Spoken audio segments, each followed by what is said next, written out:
Quero compartilhar com vocês uma mensagem sobre renovo, né? Vou ler aqui o Salmo 103, de 1 a 5,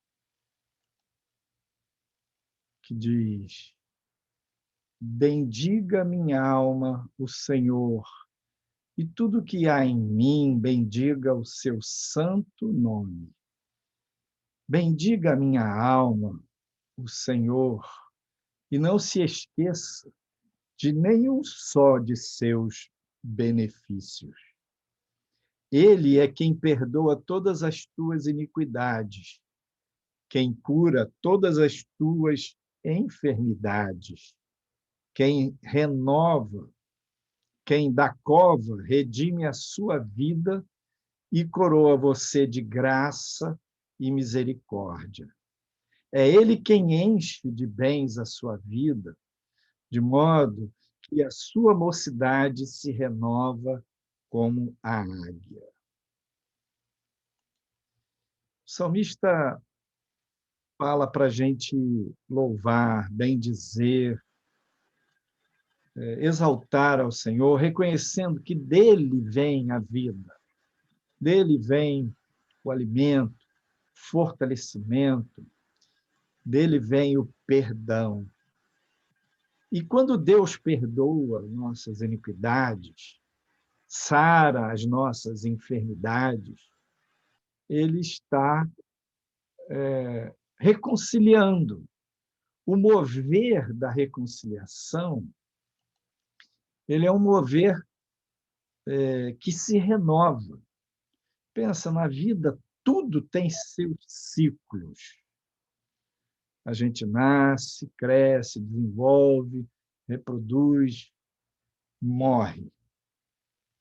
Então, ao longo da vida, você tem grandes períodos em que você tem ciclos longos, mas quando você passa de uma fase para outra na vida, por exemplo, na vida física, tem o período da gestação, depois do aleitamento, depois a primeira infância, depois a adolescência, né? Você tem mudanças nesses ciclos. E, de alguma maneira, cada transição renova. A gente precisa todos os dias renovar, por exemplo, recarregar nossa bateria do cérebro, precisa descansar com o sono, repousar, para a gente ter forças para trabalhar novamente. Então, se você olhar na natureza, há toda uma coisa de renovo contínuo. Então, a gente precisa se dar conta de que é necessário também fazer um renovo na vida espiritual. O salmista diz: o Senhor é quem enche a nossa vida de bens, de modo que a vida se renova, como a mocidade se renova, como a águia, né? Mesmo a gente avançando em idade física, Deus nos renova. Ele renova as nossas forças. E a gente precisa renovar, por exemplo, na vida espiritual, os nossos propósitos, renovar o nosso amor a Deus, a decisão de seguir em frente, de perseverar, de servir ao Senhor. Porque a gente se cansa, se desgasta, os problemas, até mesmo as coisas repetidas do cotidiano, elas roubam um pouco do viço, da alegria, do brilho na nossa vida. Às vezes, a vida entra numa repetição constante e você não percebe que vai acumulando uma poeirinha, vai acumulando ali uma cinza. Quando você faz alguma coisa, quando você produz alguma coisa, sempre tem um lixozinho. E a gente, na nossa casa, a gente limpa, arruma, faz faxina, né? Então, está mantendo sempre a, a, o asseio da casa, como a gente faz com o nosso corpo. Isso renova a saúde, renova o bem-estar, renova o ambiente, né? Pensa que emocionalmente, psicologicamente, a gente também tem que fazer isso, porque uma frustração aqui, um cansaço ali, uma notícia ruim que você ouviu, aquilo vai meio que acumulando, esfriando, abatendo o coração, né? Por isso, o salmista, no Salmo 30, ele diz: o choro pode durar uma noite, mas a alegria vem pela manhã. Então, existem momentos mais difíceis da nossa vida, momentos de crise, momentos mais graves de enfermidade, de perdas, né? E ali a gente se abate, a gente se cansa e até desanima. Por isso é importante ter consciência da necessidade, né? De tempos em tempos você estar renovando o coração, renovando a mente, renovando o seu pacto, a sua aliança com Deus. Quando a gente toma a Santa Ceia, come o pão e bebe o cálice, Jesus instituiu este ritual exatamente para isso, para a gente renovar nosso pensamento, nossas emoções, né? O propósito de servir a Deus, renovar a disposição de trabalhar incansavelmente, como diz Paulo, não se canse. 1 Coríntios, capítulo 15, Paulo vem discorrendo sobre a ressurreição e ele reafirma, né, a fé na ressurreição, reafirma na volta de Jesus que aqueles que estão em Cristo serão transformados num momento só.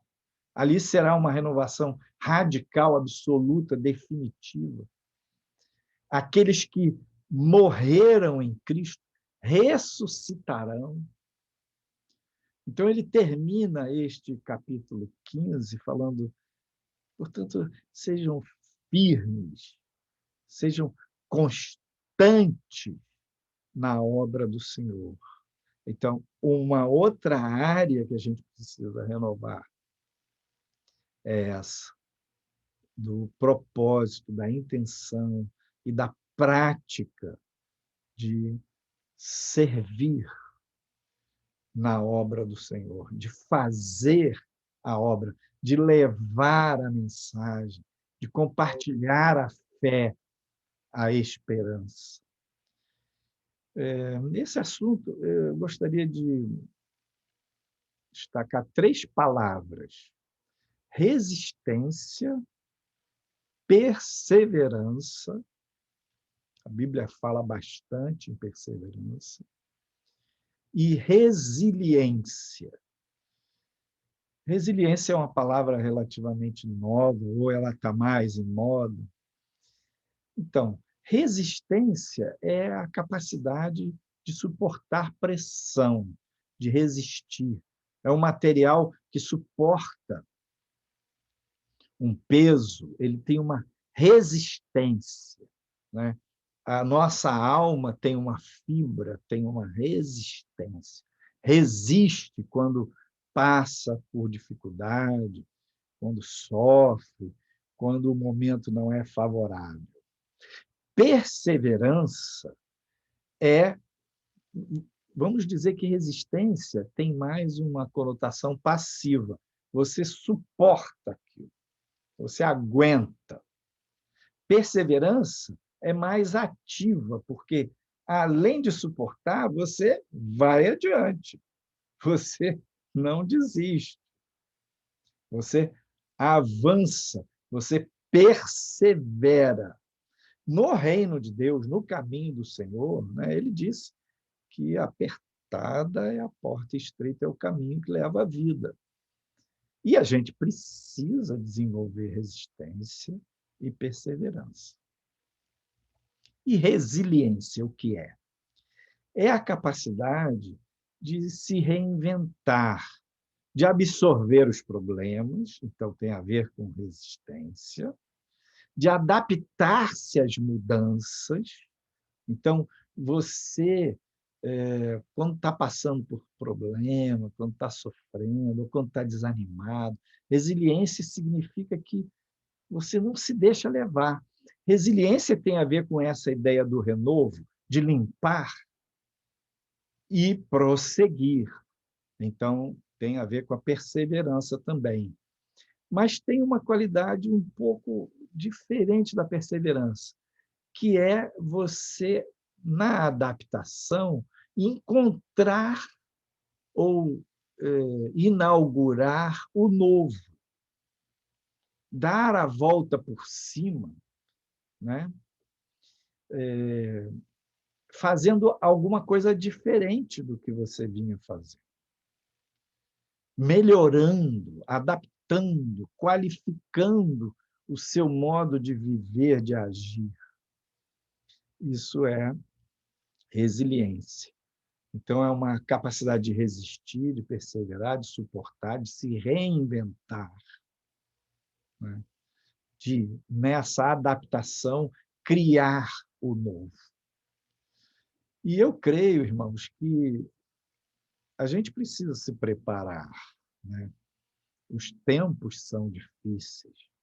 Jesus alerta no sermão profético, né, que as pessoas iriam se apavorar, com medo. Ele fala da angústia das nações. Então, ele fala de todas as nações temendo, ficando ansiosos, que as pessoas vão desmaiar nas ruas. Então, a pressão do mal, a pressão na terra, a pressão por controle na vida das pessoas, o medo vai aumentar. Essa coisa da pandemia que abalou o mundo, né? Graças a Deus está vindo a vacina, creio que a gente vai superar essa fase desagradável, difícil da pandemia, mas o mundo nunca mais vai ser o mesmo.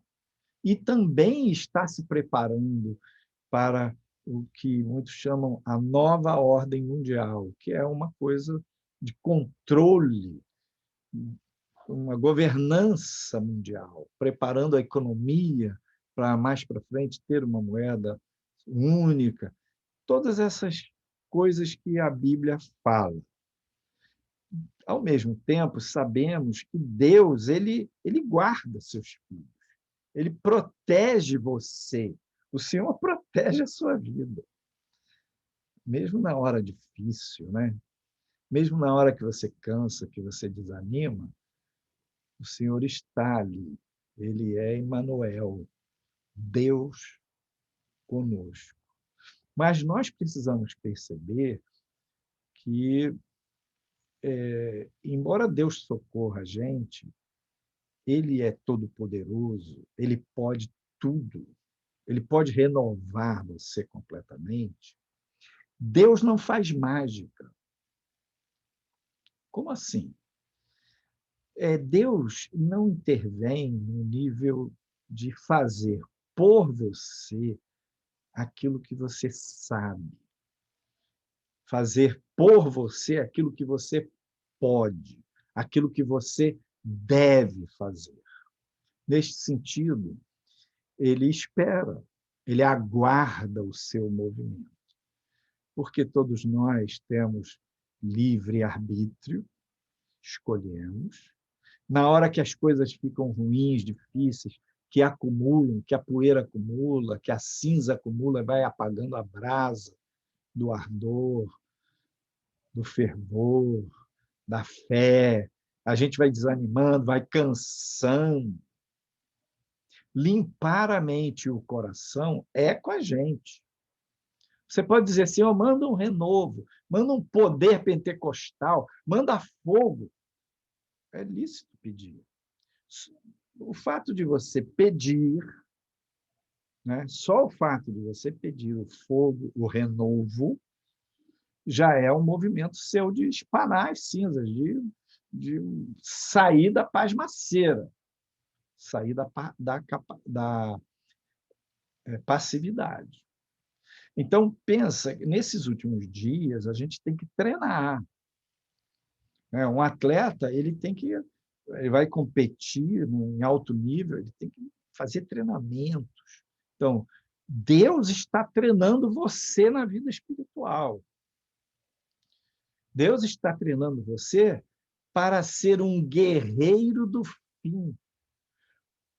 Um homem, um varão de Deus, uma mulher de Deus que opera na unção de Deus, que é guiado pelo Espírito e que aprende a suportar pressão, aprende a resistir. Então, que está treinado, né?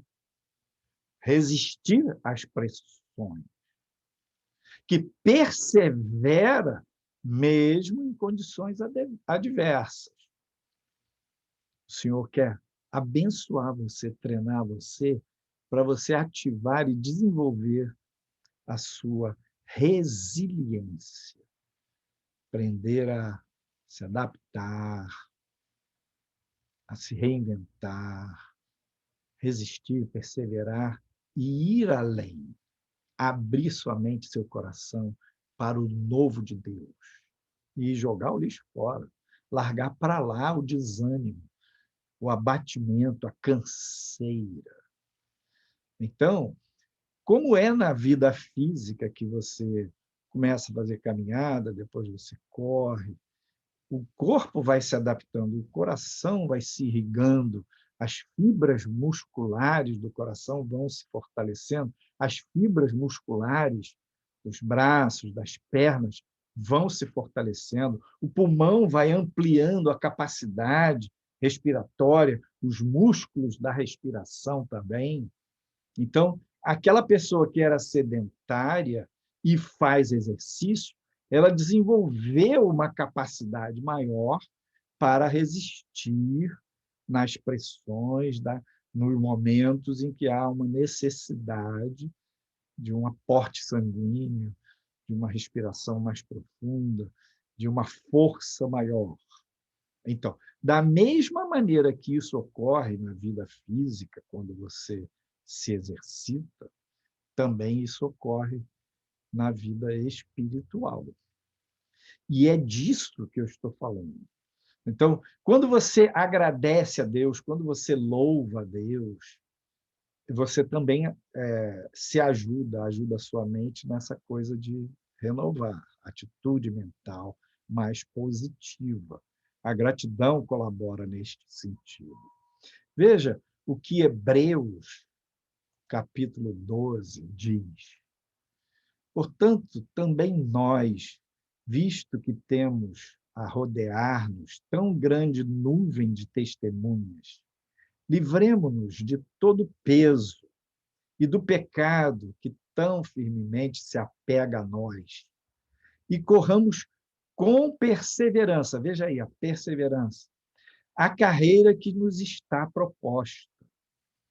Deus tem um chamado, olhando firmemente para o autor e consumador da fé, Jesus, o qual, em troca da alegria que lhe estava proposta, suportou a cruz, resistiu, sem se importar com a vergonha, e agora está sentado à direita do trono de Deus. Portanto, pensem naquele que suportou tamanha oposição dos pecadores contra si mesmo, para que vocês não se cansem nem desanimem. Na luta contra o pecado, vocês ainda não resistiram até o sangue.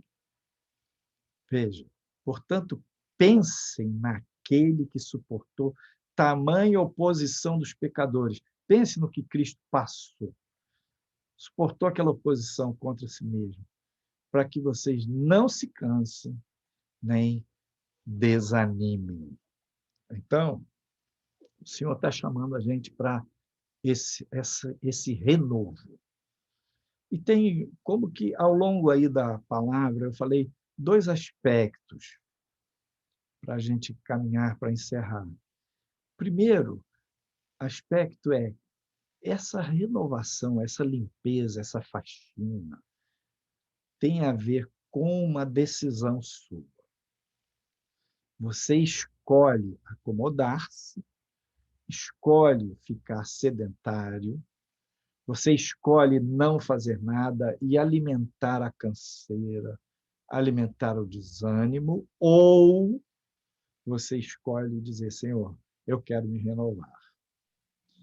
Ou escolhe se reinventar, se movimentar na direção do Senhor, clamar, pedir por socorro, como a Lisete falou, ir para o momento de silêncio, desconectar as mídias e falar com Deus. Senhor, eu preciso do teu renovo.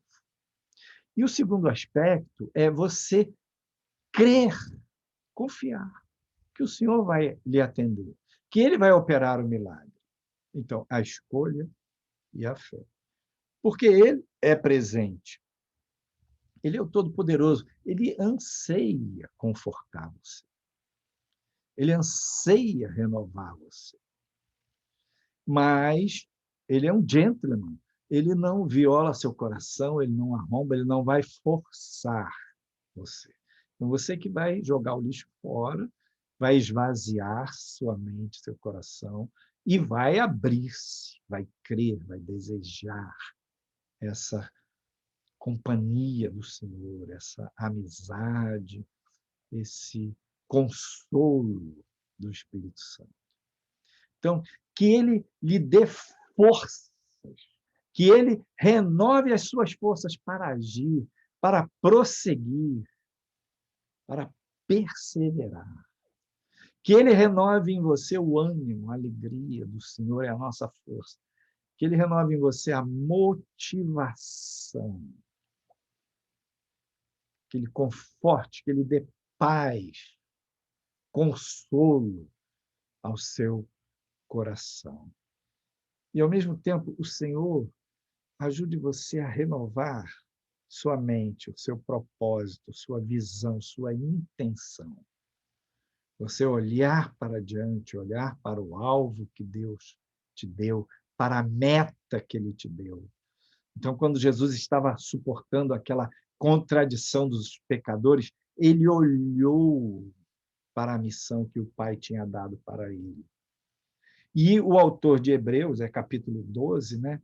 O autor de Hebreus 12, ele diz também assim, na hora da sua aflição, do seu sofrimento, olha para Jesus, olha para ele, porque esse olhar, vê como ele passou, como ele reagiu, como ele suportou aquelas pressões e venceu. Então, aí, nesse seu olhar para ele, ele vem e te conforta. Jesus estava no Getsemane, em aflição profunda, e ele diz lá no Evangelho de Lucas que a angústia era tal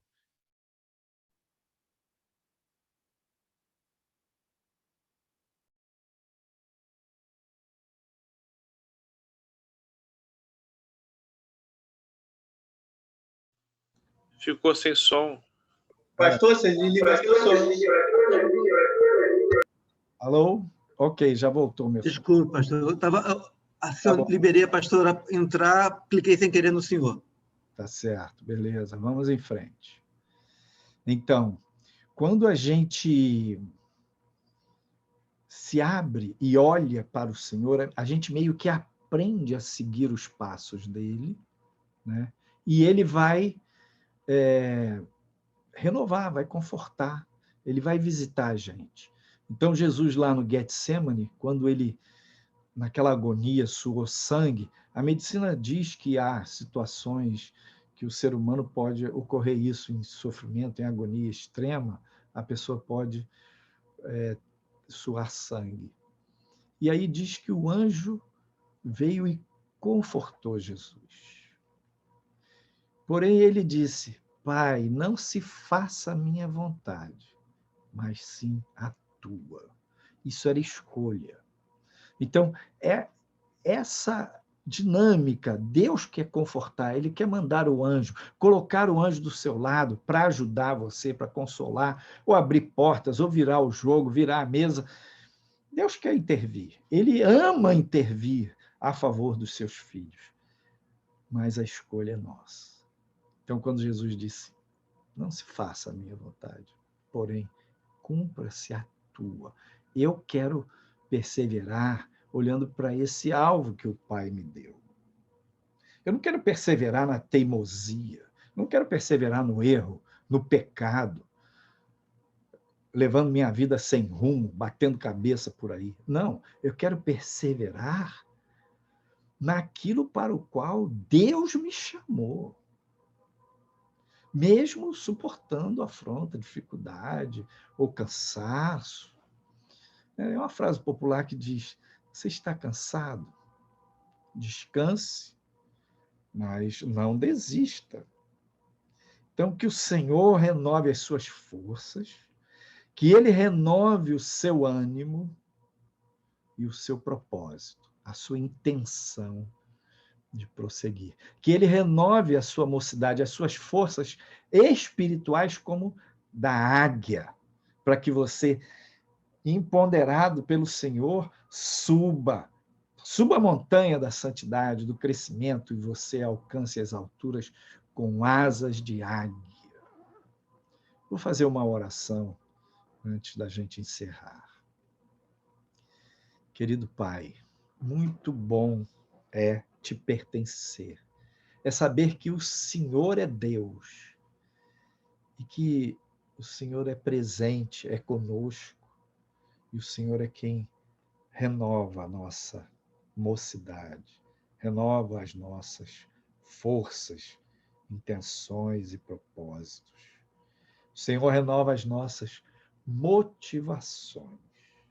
Eu abençoo cada pessoa que está conectada, cada um que está ouvindo, cada um que há de ouvir, receber essa mensagem. Que a luz do Senhor brilhe na mente, no coração, e cada um faça a sua parte de remover o lixo e apresentar a mente e o coração como um vaso vazio, disponível para o Senhor vir com graça, com força, com resiliência. Em nome de Jesus, o Senhor seja contigo. Amém. Glória a Deus. Amém.